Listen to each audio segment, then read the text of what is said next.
Hello guys, again welcome back to my channel. இப்போ recent டைமில் மக்களை ஏமாற்றக்கூடிய 7 days லோன் அப்ளிகேஷன் அப்படிங்கிறவங்க நிறைய பேர் இப்போ சோசியல் மீடியாவில் இருக்காங்க. அந்த விதத்தில் நீங்கள் யூடியூப் அட்வர்டைஸ்மெண்ட், அதாவது யூடியூப்ல ஏதாவது வீடியோ பார்த்துருக்கீங்க அப்படின்னா அங்கே வரக்கூடிய அட்வர்டைஸ்மெண்ட் ஆகட்டும், இல்லை இன்ஸ்டாகிராம் ஃபேஸ்புக்கில் வரக்கூடிய அட்வர்டைஸ்மெண்ட் ஆகட்டும், நீங்கள் ஏதாவது ஒரு வெப்சைட்டில் விசிட் பண்ணுறீங்க அப்படின்னா அங்கே வரக்கூடிய அட்வர்டைஸ்மெண்ட் ஆகட்டும், இந்த மாதிரி எந்த இடத்துல பார்த்தாலுமே அதிகப்படியான அட்வர்டைஸ்மெண்ட் அப்படிங்கிறது இந்த மாதிரியான 7 days லோன் அப்ளிகேஷனுடைய அட்வர்டைஸ்மெண்ட்டாக தான் இருக்குது. ஸோ இந்த மாதிரி நிறைய அப்ளிகேஷன் அப்படிங்கிறது இருந்தாலுமே நம்மளுடைய நெருங்கிய நண்பர் இந்த அப்ளிகேஷன்ல மாட்டி அடி அப்படிங்கிறது வாங்கியிருக்கிறாரு. அதை பத்தின கம்ப்ளீட்டான எக்ஸ்பீரியன்ஸ் அப்படிங்கறத இந்த வீடியோல நான் உங்ககிட்ட ஷேர் பண்ணிக்க போறேன். அதே சமயத்துல இந்த டிஸ்க்ளைமர் அப்படிங்கிறது உங்களுக்கு சொல்றேனா இல்லையோ யூடியூப்காக சொல்லிக்கிறேன். இதை பொறுத்தவரைக்கும் ஒரு அவேர்னஸ் வீடியோ தான். ஸோ நீங்க இந்த மாதிரியான 7 days அப்ளிகேஷன்ல இருந்து கொஞ்சம் கேர்ஃபுல்லா இருக்கணும் அப்படிங்கிறதுக்காக தான் இந்த வீடியோ அப்படிங்கிறதையே மேக் பண்றோம். அதே சமயத்துல நம்ம பார்க்கக்கூடிய இந்த இன்ஃபர்மேஷன் அப்படிங்கிறது இவங்க பிளே ஸ்டோர்ல மென்ஷன் பண்ணிருக்கக்கூடிய டீடைல்ஸ் தென் நம்மளுடைய ரியல் டைம் எக்ஸ்பீரியன்ஸ் இதை பேஸ் பண்ணி மட்டும் தான் இருக்கும். ஸோ இந்த வீடியோவை பேஸ் பண்ணி நீங்க எந்த ஒரு ஃபினான்ஷியல் டிசிஷன் அப்படிங்கிறதையும் எடுக்க வேணாம் அப்படிங்கிறது என்னுடைய வேண்டுகோள் இருக்கு. ஓகே गाइस, அந்த விதத்துல நம்மளுடைய நண்பர் ரீசன்ட் டைம்ல யூடியூப் வீடியோ பார்த்துட்டு இருக்கும்போது கீழ இந்த லோன் மித்ரா அப்ளிகேஷனுடைய அட்வர்டைஸ்மெண்ட் அப்படிங்கிறது ஷோ ஆயிட்டு இருந்திருக்கு. ஸோ யூடியூப்ல அட்வர்டைஸ்மெண்ட் வருது, தென் பிளே ஸ்டோர்லயும் அவைலபிளா இருக்கிறாங்க அப்படிங்கிற ரீசன்னால இவர் இந்த அப்ளிகேஷனை டவுன்லோட் பண்ணி இன்ஸ்டால் பண்ணிட்டு அப்ளை பண்ணவும் ட்ரை பண்ணிருக்காரு. அப்ளை பண்ணும்போது இவருடைய செல்ஃபி போட்டோ, பேன் கார்டு இது எல்லாமே அப்ளை பண்ணிருக்காரு. கடைசியா உங்களுக்கான அப்ரூவல் லோன் அமௌண்ட் அப்படின்னு சொல்லிட்டு 3000 ஷோ பண்ணிருக்காங்க. சரி ஓகே அப்படின்னு சொல்லிட்டு இவர் பேங்க் டீடைல்ஸ் எல்லாம் கொடுத்துருக்காரு. கொடுத்து முடிச்சதுக்கு அப்புறமா இவருடைய பேங்க் அக்கவுண்ட்ல அதுல பாதி அமௌண்டான 1800 ரூபாயை மட்டும் கிரெடிட் பண்ணிருக்காங்க. சரி ஓகே, என்ன பண்றதுன்னு தெரியாம அந்த லோன் அமௌண்ட் ரீபேமெண்ட் பண்றதுக்கும் ஜஸ்ட் ஒரு 7 days தான் அப்படிங்கிறது டைம் கொடுத்துருக்காங்க. பட் இருந்தாலும் அதுக்கும் ஒரு நாளைக்கு முன்னாடியே இவங்க 7 நாள் டைம் அப்படிங்கிறது கொடுத்திருந்தாலும் அப்ளிகேஷன்ல 7 நாள் அப்படிங்கிறது ஷோ பண்ணிட்டு இருந்தாலுமே ஒரு நாளைக்கு முன்னாடியே இந்த அப்ளிகேஷன் சைடு இருந்து இவருக்கு கால் பண்ணிருக்காங்க. கால் பண்ணி இந்த மாதிரி அமௌண்ட் வந்து நீங்க பேமெண்ட் பண்ணுங்க, பேமெண்ட் பண்ணிட்டு ஸ்கிரீன்ஷாட் அனுப்புங்க அப்படின்னு சொல்லிட்டு இவர் கொஞ்ச நேரம் வெயிட் பண்ணுங்க அப்படின்னு சொன்னா கூட அவங்க ஏத்துக்கிற மனநிலைமையில இல்ல, இன்ஸ்டன்டாவே அனுப்புங்க அப்படிங்கிற மாதிரி ரொம்ப த்ரெட்டனிங் பண்ணிருக்காங்க. அந்த விதத்துல இந்த இடத்துல பாருங்க, ஆல் காஸ்டியூம் பே பிஃபோர் 1 day அப்படிங்கிறத போட்டிருக்காங்க. அதாவது கஸ்டமர் அப்படிங்கிறத கூட இவங்க காஸ்டியூம்ஸ் அப்படின்னு போட்டிருக்காங்க. அந்த இடத்துல எல்லா கஸ்டமருமே ஒரு நாளைக்கு முன்னாடியே அமௌண்ட்டை பேமெண்ட் பண்ணிடுவாங்க.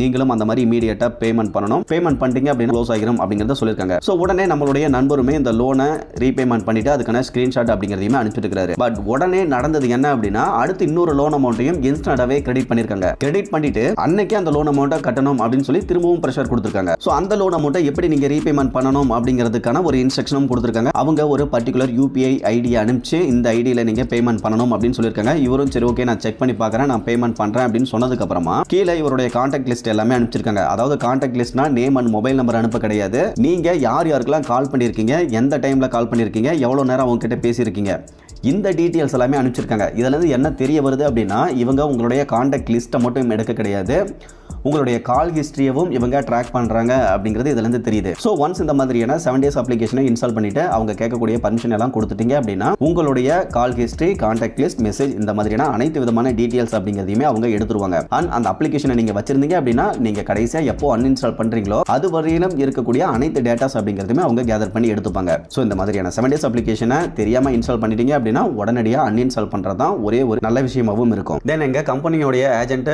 உங்களுடைய கான்டாக்ட் லிஸ்ட்ல இருக்கக்கூடிய மொபைல் நம்பருக்கு கால் பண்ணுவாங்க அண்ட் உங்களுடைய எடிட்டிங் போட்டோஸ் அப்படிங்கிறதையுமே சென்ட் பண்ணிடுவாங்க அவங்களுக்குன்னு சொல்லி டோட்டலா த்ரெட்டனிங் அப்படிங்கிறது பண்ணிருக்காங்க. அதுலயும் ஸ்பெசிஃபிக்கா உங்களுடைய ஃபேமிலி அண்ட் ரிலேட்டிவ்ஸ்க்கு அனுப்பிடுவோம் அப்படின்னு சொல்லி தான் மிரட்டியிருக்காங்க. தென் ஒரு செகண்ட் டைம் அந்த லோன் அமௌண்ட்டை ரீபேமெண்ட் பண்ணதுக்கு அப்புறமாவும் நீங்க சென்ட் பண்ண அமௌண்ட் எங்களுக்கு கிரெடிட் ஆகல அப்படின்னு சொல்லிட்டு எகைன் திரும்பவுமே நீங்க அப்ளிகேஷன்ல போயிட்டு எந்த லோனை கட்டணும் அப்படின்னு பார்த்துட்டு சரியா ரீபேமெண்ட் பண்ணுங்க அப்படின்னு சொல்லி அவரை ப்ரெஷர் கொடுத்துருக்காங்க. சேம் டைம் அவருடைய பேன் கார்டு போட்டோ, அவருடைய கான்டாக்ட் லிஸ்ட் எல்லாமே அப்போதைக்கு யார் யாருக்கிட்டலாம் ஃபோன் பேசியிருக்காங்களோ அந்த லிஸ்ட் எல்லாமே எடுத்து அவருக்கு அனுப்பிச்சிருக்காங்க.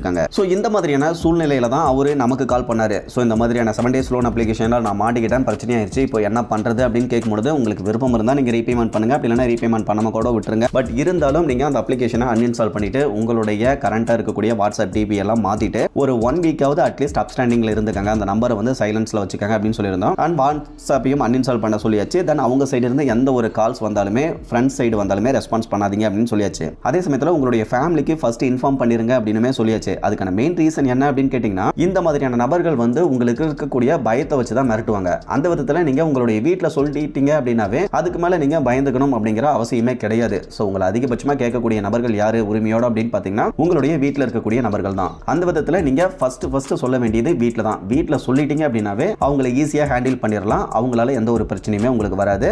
ஸோ நீங்க ரொம்ப ஒரி பண்ணிக்க தேவையில்லை. ஸோ இந்த மாதிரி பிரச்சனை வந்துச்சு அப்படின்னா மனசை கல்லாக்கிட்டு எப்படியோ ஒன்று நீங்கள் தெரியாமல் அந்த சம்பவத்தை பண்ணியிருந்தீங்கன்னா கூட பிரச்சனை கிடையாது.